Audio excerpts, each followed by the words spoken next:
తెలుగు బుల్లితెరపై కార్తీక దీపం serial create చేసిన రికార్డులు అన్ని ఇన్ని కావు. దేశం మొత్తంలోనే హైయెస్ట్ టీఆర్పీ సాధించిన సీరియల్ గా చరిత్ర సృష్టించింది కార్తీక దీపం. దీనికి ఈ సీరియల్ లో నటులు కూడా ఒక కారణం. వంటలక్కగా ప్రేమ విశ్వనాథ్, డాక్టర్ బాబుగా నిరుపం ఎంత craze తెచ్చుకున్నారో, lady villain మౌనితగా Shobha Shetty కూడా అదే లెవెల్లో ఇమేజ్ తెచ్చుకుంది. అసలు ఇందులో శోభా యాక్టింగ్ చూసి ఆడియన్స్ కోపంతో రగిలిపోయేవారు. ఆ రేంజ్ క్రేజ్ తెచ్చుకున్న శోభాకి బిగ్ బాస్ సీజన్ 7 గట్టిగానే దెబ్బేస్తుంది. భారీ ఆశలతో ఈ సీజన్ కి కంటెస్టెంట్ గా వచ్చిన శోభాకి ఊహించిన విధంగా నెగిటివిటీ వచ్చింది. సీరియల్ లో మౌనిత కంటే శోభ దారుణంగా ఉందని ఆడియన్స్ తిట్టుకున్నారు. ఈ నెగిటివిటీ కారణంగానే బిగ్ బాస్ నుండి బయటకు వచ్చి ఇన్నాళ్ళు అవుతున్నా ఇంకా శోభాకి సరైన ప్రాజెక్ట్ దక్కలేదని ఫ్యాన్స్ అనుకుంటున్నారు. ఇలాంటి సమయంలో కిసిక్ టాకీస్ షోలకి గెస్ట్ గా వచ్చింది. ఈ ఇంటర్వ్యూలో తన పెళ్లి, కెరియర్, లవ్, అవమానాలు ఇలా చాలా విషయాల్ని పంచుకుంది. శోభా శెట్టిని చూడగానే మా వాళ్ళని చంపేస్తారా, మా కుర్రాల్ని బతకనివ్వరా అంటూ కొట్టేదట్టు అడిగింది వర్ష.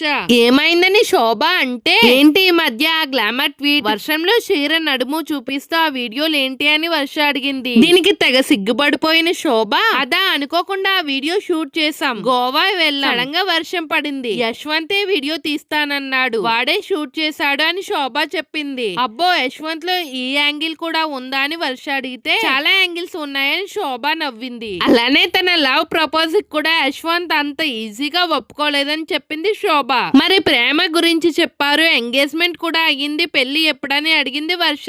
నిజానికి ఈ ఏడాది చేసుకుందామని ప్లాన్ చేశాం కానీ అంటూ ఏదో కారణం చెప్పింది శోభ. అది ప్రోమోలో లేపేశారు. ఇంకా కెరియర్ గురించి కూడా వర్ష చాలానే ప్రశ్నలు అడిగింది. కన్నడ వాళ్ళకి తెలుగులో అవకాశాలు ఇవ్వడంపై క్వశ్చన్లు అడిగింది. Kannada versus తెలుగుపై Shobha Shetty interesting comments చేసింది. అసలు అలా ఏమీ లేదు, మేము యాక్టర్స్ అంతే, కన్నడ తెలుగు అలా ఏమీ లేదు. ఇంకా నేను యాక్టింగ్ కి వచ్చిన కొత్తలో బెంగళూరులో ఇల్లు అద్దెకి తీసుకోవడానికి అడ్వాన్స్ ఇవ్వాల్సి వస్తే నా దగ్గర డబ్బులు లేవు. అప్పుడు అమ్మ తాలిబట్టు తాకట్లు పెట్టి అడ్వాన్స్ ఇచ్చా, అది ఎప్పటికీ మర్చిపోలేను. అప్పుడే డిసైడ్ అయ్యా ఎలాగైనా బెంగళూరులో ఎప్పటికైనా ఇల్లు కొనాలని. అందుకే తమిళ్, కన్నడ, తెలుగులో సీరియల్స్ చేశాను అంటూ శోభ చెప్పింది.